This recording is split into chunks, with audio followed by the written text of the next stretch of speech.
There are a lot of people who have already occupied the seat.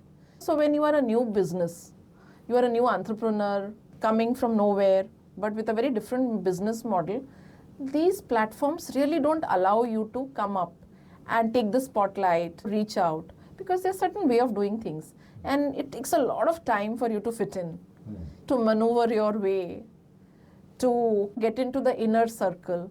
And today in this fast-paced environment, you really want to grow. If you have the right offering, the right mindset, then these platforms should give you a stage. Do we really have the time to really go up this way? It really doesn't work.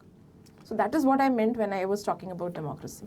Okay, so now one of the things I like about VLL, which is why I joined it, is that you all don't have the concept of category. In fact, you'll talk about collaboration versus competing. And frankly, I think that's a great idea because people in my industry are specializing in some areas where I'm not specializing, but we are in the same category. And actually, I find people like that and therefore collaborate with them. And it's constantly increasing.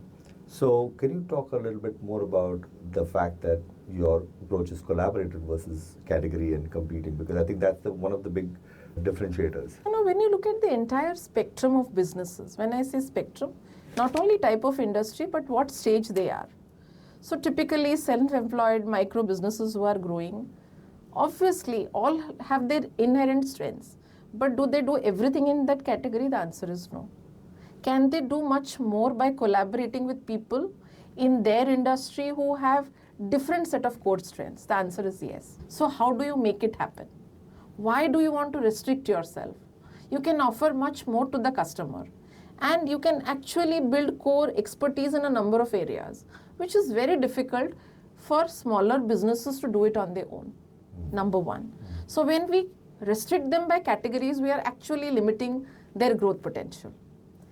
Number two, when you are starting off, or all smaller businesses, or even a lot of businesses otherwise who are bigger also, we all do multiple things. And sometimes that's a forward integration or a backward integration of what we started.